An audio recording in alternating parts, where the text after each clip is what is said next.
Berjumpa lagi dengan saya, Master Santo dari LPK Santo Komputer. Salam sehat, semangat, dan bahagia. Sudah hampir 39 hari ini kita tidak berjumpa di dalam konten IT atau komputer. Nah, setelah 39 hari ini saya akan mulai lagi mengkonten tentang hal-hal yang terkait dengan komputer. Kali ini adalah video saya yang ke 1111 ya. 1111. Di dalam kesempatan ini saya akan menjawab atau memenuhi apa yang sudah saya janjikan, yaitu mulai mengkonten tentang dasar-dasar pemrograman dengan bahasa pemrograman Python. Nah, untuk seperti apa dan seterusnya, tentu mulai logo atau apapun. Sementara Anda bisa search di Google, banyak sekali tersedia informasi-informasi yang ada di Google tentang Python. Namun pada kesempatan ini saya akan mulai dengan mempraktekkan hal yang simple dan sederhana. Jadi mulai dari hal yang sederhana. Yuk, mari kita ikuti prakteknya yang sebagai berikut ini. Yuk.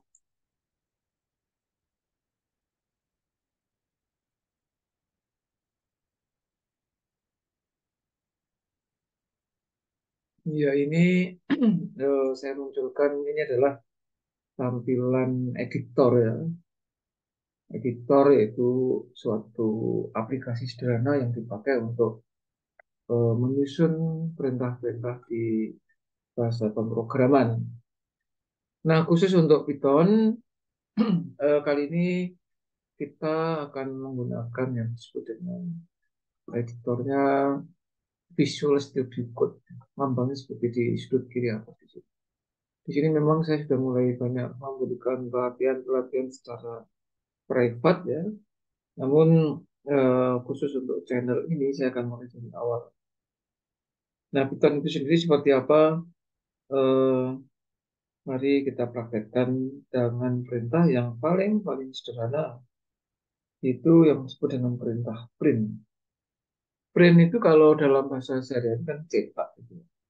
Namun dalam bahasa Python ini perintah print dipakai untuk memunculkan suatu teks atau kalimat di dalam terminal atau di layar kita, di outputnya. Jadi kita mengenal yang disebut dengan input dan output. Satu hal yang saya kira perlu Anda tahu istilah-istilah. Saya akan mulai dengan istilah-istilah yang paling sederhana. Nah, di sini tadi saya katakan ada eh, print. Oh ya, sebelumnya Anda di dalam mengkonten untuk maksudnya membuat apa namanya, mengcoding di dalam bahasa Python itu hurufnya usahakan huruf kecil, walaupun nanti ada beberapa yang memang harus di huruf besar. Nah, jadi kalau misalnya contohnya ini perhatikan ada angka 1 di sini, artinya baris pertama. Tujuannya nanti ya, kalau ada error atau apa dia akan memberitahu baris keberapa yang salah. Nah, ini P itu nanti ada banyak nih. Ada print, ada pass, ada pop, ada property dan seterusnya. Ya, Anda tidak perlu mengetik lengkap, tinggal klik aja misalnya print. Klik. Nah, ini satu perintah sederhana. Nah, di dalam perintah print, Anda bisa mengikuti dengan tanda kurung buka ya. Jadi kalau kita ketikkan tanda kurung buka, maka kurung tutup akan menyertainya di situ. Lalu perhatikan di sini ada petunjuk-petunjuknya. Ya. Ini backslash n dan seterusnya str literal itu sementara diabaikan ya. Kotak ini adalah kotak-kotak lanjutan atau opsi-opsi yang bisa dipilih kalau kita melakukan perintah print. Namun pada kesempatan kali ini itu diabaikan aja dulu ya. Nantinya pada waktunya kita akan tahu maksudnya untuk apa dan seterusnya. Nah, sekarang kita mulai dengan mengetikkan tanda petik, petik double apostrof ya. Double apostrof ini kita klik, nah semacam itu. Double apostrof itu kalau di keyboard kita letaknya di sebelah kiri tombol enter, ya. Atau di atas tanda tanya, tanda shift di keyboard kita. Itu ketik double. Sekarang kita ketikkan sesuatu di mana yang ada di dalam tanda ketik, Anda boleh mengetikkan apapun, ya, bisa huruf besar, huruf kecil, dan seterusnya. Misalnya, misalnya kita ketik mulai belajar Python. Udah selesai gitu aja. Lalu ini masih nunggu kan? Kita klik aja di sembarang tempat supaya teksnya hilang. Walaupun tidak harus hilang. Udah ini aja. Ini perintah ini sudah mengandung arti. Nah, kemudian kalau kita mau execute, perhatikan di Visual Studio Code itu sudah ada tombol yang disebut tombol Run Python File. Jadi ini nama filenya dengan ekstensi PY. Jadi .py ini saya kasih nama sini bagian 1.py. Isinya kebetulan hanya satu baris, yaitu print kurung buka tanda petik mulai belajar Python, tutup kurung tutup. Dimana kurung tutup dan tanda petik tutup itu otomatis. Nah, sekarang yang di sebelah kanan ini yang disebut sebagai terminalnya, hasil outputnya. Kalau kita run, di sini ada tombol seperti anak panah ke kanan itu kalau kita klik, maka dia akan mengeksekut di sini. Nih, mulai belajar Python. Yang kuning-kuning dan biru ini menunjukkan eh, program exe dari Python. Setelah kita install kan membuat suatu application ya, file application. Dan yang biru ini folder di mana program kita disimpan, macam itu. Nah, yang ini kita nggak usah perhatikan ya, makanya ini tempat saya yang mulai putih, kuning, dan biru muda ini sementara kita abaikan.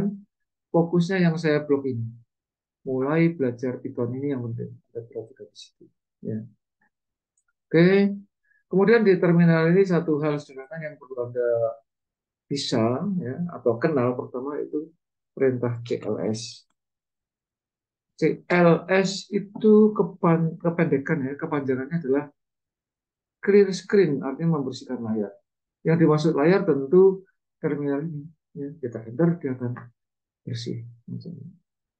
Oke, itu yang pertama. Sekarang kita tambah ya. Selanjutnya, setelah itu kita akan cek perintah yang berikutnya, yaitu kita akan membuat suatu yang disebut variabel. Misalnya, kita punya katakanlah variabel eh, nama underscore barang. Nama underscore barang sama dengan tanda petik misalnya buku tulis. Nah, di sini sambil Anda perhatikan bahwa yang di dalam tanda petik terketiknya bentuknya seperti merah muda semacam. Nama underscore barang. Jadi kita tidak boleh membuat variabel dengan tanpa underscore. Artinya gini, Anda tidak boleh menggunakan tanda spasi maksudnya. Nah, sebagai penggantinya supaya dibacanya enak gitu ya, Anda boleh nama underscore barang. Gitu. Jadi underscore ini boleh dipakai sebagai pengganti spasi. Walaupun tanpa underscore juga nggak masalah, boleh aja ya. Misalnya nama tanpa apapun langsung barang. Jadi NA, MA, terus BARANG itu boleh ya.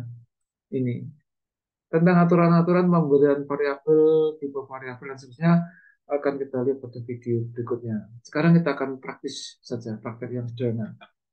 Lalu misalnya kita punya harga underscore satuan, ya, sama dengan tentang kerapian boleh kalau mau tanda sama dengan dirapikan gini juga boleh, tapi tidak harus ya. Ini lebih ke personal. Kalau kita mantap di standar spasi gitu ya, baik. 5.000, 5000 kita, itu aja. Lalu misalnya jumlah jumlah underscore beli ya sama dengan 3. Gitu. Nah, untuk memudahkan pemahaman, ada beberapa istilah-istilah baku di dalam video pelatihan dasar bahasa programming Python kali ini. Saya menggunakan bahasa yang sehari-hari supaya Anda mudah mencernanya. Ya, di situ kita mempunyai 3 buah variabel langsung. Artinya nama barang ini langsung diisi. Gitu. Kemudian harga underscore satuan juga langsung diisi nilainya. Jumlah underscore beli juga langsung diisi. Diketik. Langsung diketik. Lalu saya menggunakan istilah yang lain yaitu variabel tidak langsung. Misalnya total. Ya, total ini eh, merupakan nanti perkalian antara harga satuan dikalikan jumlah beli.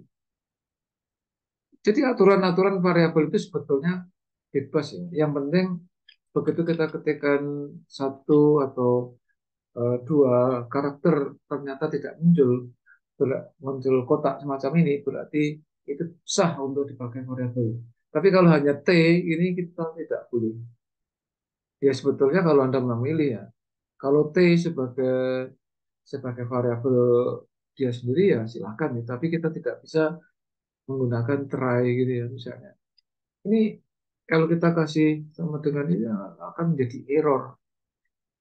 Walaupun berisi perkalian antara harga satuan di sini ya dikalikan jumlah beli ya. Hmm. Maka nanti akan terjadi error. Karena ini tidak boleh dipakai. Ini perintah. Tapi coba aja ya. Di sini walaupun belum tuntas, boleh kita coba di sini. Nah, ini ada error. Nah, ini. Jadi try ini dia akan ada error ini, sintak error. Karena try itu suatu perintah yang seperti apa dan bagaimana tentu Anda harus bersabar karena pada waktunya nanti juga akan tahu maksudnya. Tapi sekali ini kita akan menggunakan yang eh, sederhana ya. Nah, di sini kalau kita ketik total T O, nah masih ada TO masih ada ya. T lagi masih ada, A sudah nggak ada. Ya, berarti dia bisa berubah warna ya. Kalau kalau seperti ini ya, perhatikan T itu masih bisa warnanya masih belum jelas itu. Tapi begitu total ini dia baru. Nah, nah ini saya menyebutnya sebagai variabel tidak langsung. Nah, sekarang kalau tadi perhatikan kita execute ada error, sekarang sudah tidak ada error lagi.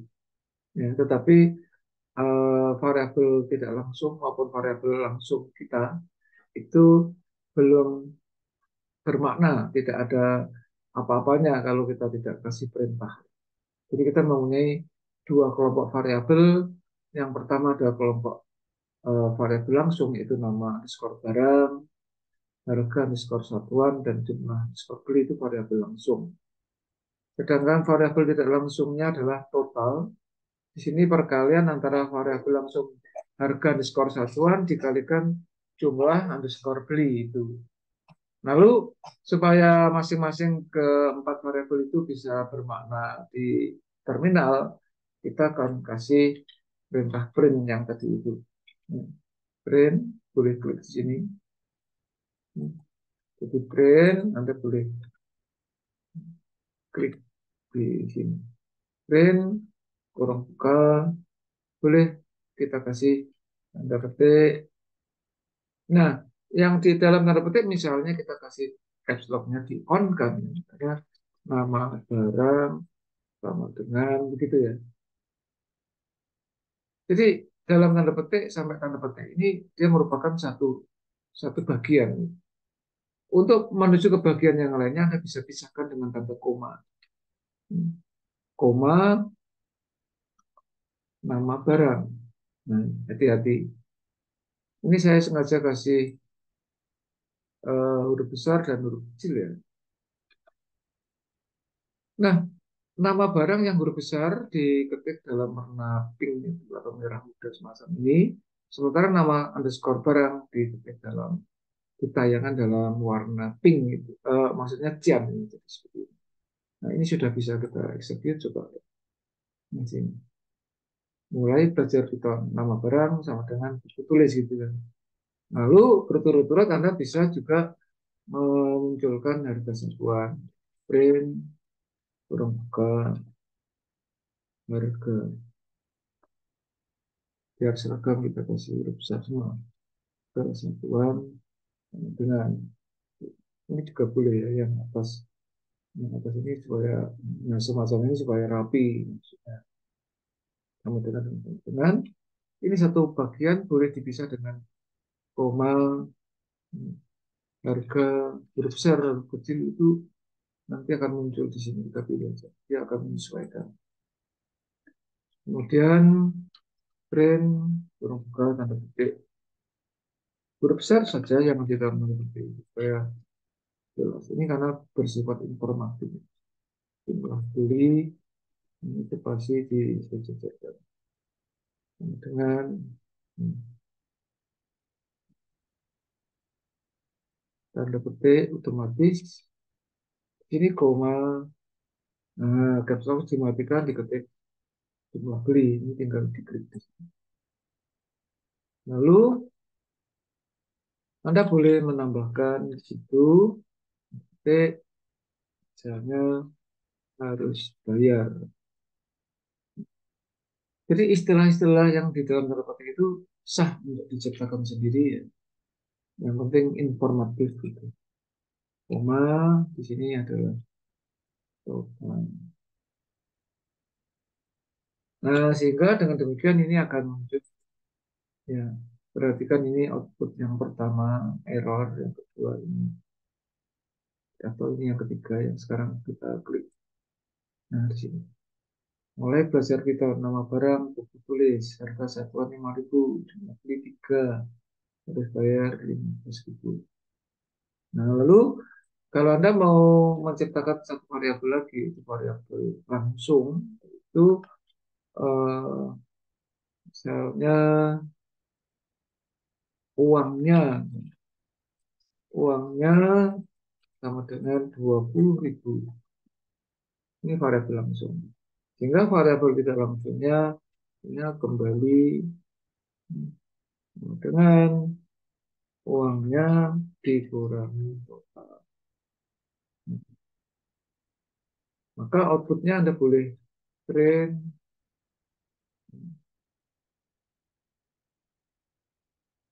uang diserahkan misalnya. Uang diserahkan dengan nah, boleh ini adalah uangnya. Kemudian eh, print yang petik kembalian misalnya. Uang kembali, uang kembalian itu boleh. Jadi sekali lagi apa yang di dalam tanda petik itu usahakan yang sifatnya informatif sehingga operator yang membacanya itu jelas. Nah ini kembali.